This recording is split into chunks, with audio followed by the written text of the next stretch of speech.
Thank you, Bill. March is Colorectal Cancer Awareness Month, the second leading cause of cancer death in the United States, according to the CDC, and it's also largely preventable. We're joined this morning by Dr. Steve Schlack-Haerer, gastroenterologist with Gundersen Health System, for this Mindful Monday morning. Good morning. A little bit of a tongue twister there. Thanks for having us. Yes, happy to see you. So statistics are showing an unprecedented rise in colorectal cancer, especially among young men. So what can you tell us about that? Yeah, historically, colon cancer is second to third leading cause of colon cancer in all people. But when you look at the age of under 50 years of age, it's the #1 cause of cancer death in men, second in women, second behind breast cancer.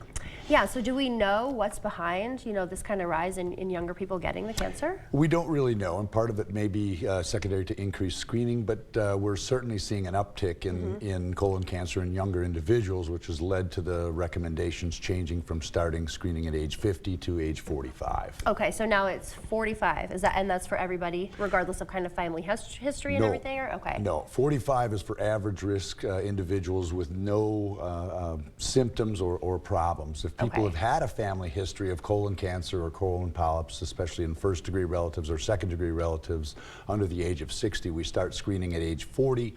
Earlier yet, if depending upon the age of the family members. Okay. Are the warning signs different in young people? Should we be looking for different things? Yeah, historically, colon cancer is a silent deal. It takes about 8 to 10 years, we think, to grow from a small colon polyp to a colon cancer. Okay. However, we're finding in that group under age 50 that most, actually about 80% plus, have some sorts of symptoms. Things like change in the bowel pattern, either constipation or diarrhea, passing blood in the stool, abdominal pain, unexplained weight loss would be some of the main symptoms we look for. Okay, so those are kind of the red flag symptoms. Yes. If people are experiencing that, call their provider, would you say? Okay. What factors put people at higher risk for colorectal cancer? Yeah, we say that the biggest thing is genetics and age over time. However, the majority of colon cancer that we find, even with that family history, is in sporadic cases. That means no family history, no symptoms at all. Okay. So you can't depend on symptoms at all.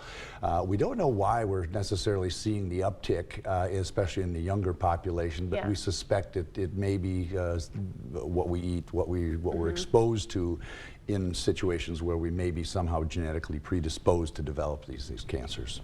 And what can we do to reduce our risk? Get screened. Yeah. You gotta get screened, starting at age 45, whether you're having symptoms or not. If you're having symptoms or have a family history or other risk factors, earlier yet. Okay. Any lifestyle changes people can do to reduce their risk? Well, obesity is an increased risk. We think that maybe a diet high in fat, low in fiber may be predisposing. Other than that, there's a lot of variables that are borderline or questionable. But the biggest thing is no symptoms, whether you're having family history or not, get screened.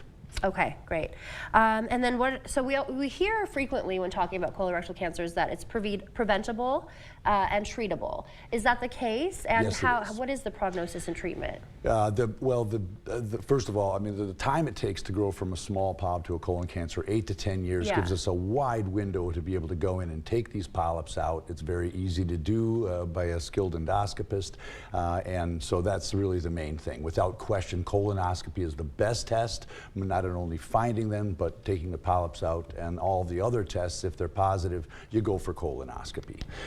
The main other tests that are used would be either stool, looking for blood in stool, or the Cologuard test, which looks for genetic abnormalities in the stool, which is good at finding colon cancer. However, both are not good at all, finding less than 50% of what we call advanced adenomas. Those are the big polyps. They're the ones on the way to developing colon cancer. Okay. So we don't want to give that up. Colonoscopy is by far, unequivocally the best test. People should have colonoscopy.